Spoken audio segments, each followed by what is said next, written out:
नमस्कार, आप देख रहे हैं आरपी भारत। मैं हूं आपके साथ अंशु शर्मा। खबरों की शुरुआत करते हैं। देवघर जिला कांग्रेस कमेटी द्वारा जिलाध्यक्ष प्रोफेसर उदय प्रकाश के नेतृत्व में माननीय सर्वोच्च न्यायालय के आदेश इलेक्टोरल बॉन्ड निर्धारित समय पर सार्वजनिक नहीं करने में भाजपा और एसबीआई की सांठगांठ के खिलाफ बजरंगी चौक के सामने विरोध प्रदर्शन किया। प्रदर्शन में मुख्य रूप से कांग्रेस के वरिष्ठ नेता एवं जिला 20 सूत्रीय उपाध्यक्ष मुन्नम संजय ने भाग लेते हुए कहा कि देश में केंद्र की मोदी सरकार किस प्रकार केंद्रीय एजेंसियों का उपयोग कर रही है। सर्वोच्च न्यायालय के इलेक्टोरल बॉन्ड के माध्यम से राजनीतिक दलों की चंदा देने की मोदी कानून को गलत ठहराते हुए इसे अवैध माना गया तथा सभी चंदादाता को 6 मार्च तक सार्वजनिक करने का निर्देश दिया था, परंतु भाजपा के सारे कारगुजारी का पता नहीं चला। इसके लिए 30 जून यानी 5 माह का लंबा समय मांगा जा रहा है ताकि लोकसभा चुनाव में इसका पर्दाफाश नहीं हो सके। अपने को पाक साफ दामन साबित करने वाली पार्टी अपने दागदार दामन चुनाव तक छुपाने के लिए एसबीआई बैंक पर दबाव बनाकर समय सीमा बढ़ाने पर तुली है, लेकिन कांग्रेस का हर एक सिपाही इस चाल को जग जाहिर कर रहेगी। जिलाध्यक्ष प्रोफेसर उदय प्रकाश ने बताया कि भारत के इलेक्टोरल बॉन्ड के माध्यम से प्राप्त चंदे का खुलासा कर भारतीय स्टेट बैंक को चुनावी चंदे की पूरी जानकारी 6 मार्च 2024 से पहले सार्वजनिक करने और चुनाव आयोग को सौंपने का भी निर्देश दिया है।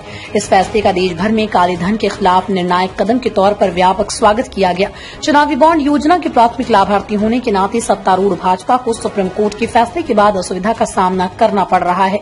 2017 में चुनावी बॉन्ड योजना की शुरुआत के बाद से राजनीतिक दलों को सामूहिक रूप से 2,12,000 करोड़ रुपए से अधिक प्राप्त हुए, जिसमें अकेले भाजपा को 86,566 करोड़ 11 लाख रुपए प्राप्त हुए हैं, जो कि कुल राशि का 55% है। स्पष्ट रूप से भाजपा दानदाताओं के बारे में जानकारी सार्वजनिक होने के बाद चुनिंदा कॉर्पोरेट्स के साथ अपने संबंधों के संभावित जोखिम को लेकर चिंतित है। ये स्पष्ट रूप से प्रतीत होता है कि मोदी सरकार ने भारतीय स्टेट बैंक पर जानकारी साझा न करने का दबाव डाला है।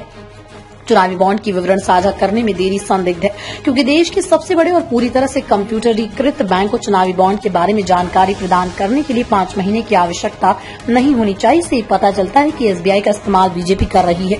देवघर से बबलू साह की रिपोर्ट। बीजेपी और स्टेट बैंक और उद्योगपतियों का एक गठजोड़ चल रहा है देश में, जिसके वजह से जो सुप्रीम कोर्ट इनको बोला गया था कि तुम 6 तारीख को इलेक्ट्रिक बोर्ड से जो भी खरीदा है, चंदा दिया है पार्टी को, उसको डिक्लेयर करो। आज हमारा जितना भी बैंक है सब कोर बैंकिंग है, वो नेट से जुड़ा हुआ है। वो एक बटन दबाएगा पूरा डिक्लेयर मिल जाएगा कि कितने कितने क्या हुआ है। लेकिन ये जानबूझकर कि हमारा बीजेपी, नरेंद्र मोदी जी और आरएसएस और उद्योगपति इसमें नंगा हो जाएगा कि जनता का पैसा किस तरह से दुरुपयोग किया जा रहा है। चंदे के रूप में देकर कितना घूस लिया गया, कौन उद्योगपतियों के द्वारा हजारों करोड़ रुपया जिस तरह से गबन का मामला बनेगा, देश में उसकी किरकिरी होगी, थू होगा, फजीयत होगा। इस चीज को देखते हुए जो अभी लोकसभा का चुनाव है, इस चुनाव को देखते हुए इन्होंने इसको अगले 3-4 महीना के लिए इन्होंने जानबूझकर समय लिया गया ताकि हम प्रोपेगेंडा फैलाकर लोगों को भरमा कर ये चुनाव जीत सकें।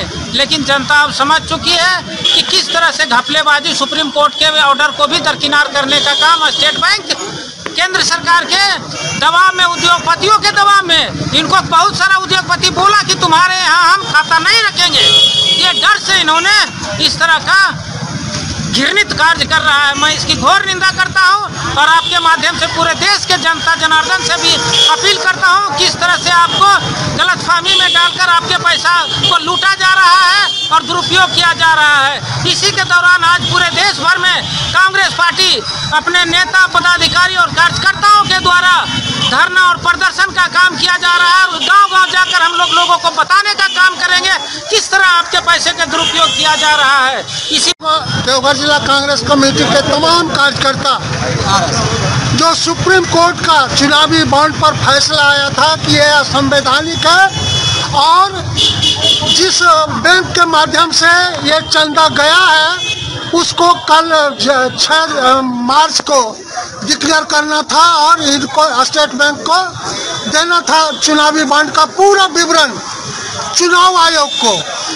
इसके बावजूद भी भारतीय जनता पार्टी और मोदी जी के दबाव में स्टेट बैंक ने फिर से सुप्रीम कोर्ट गया कि हम अभी चुनावी चंदा बॉन्ड को हम डिक्लेयर नहीं कर सकते, हमको समय चाहिए। ये क्या है समय?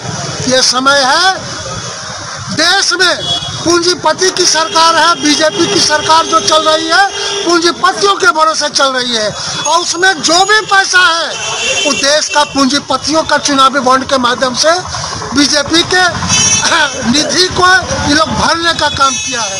आज के दिन कांग्रेस का कार्यकर्ता पूरे देश में और देवघर जिला में भी हम इसको बर्दाश्त नहीं करेंगे।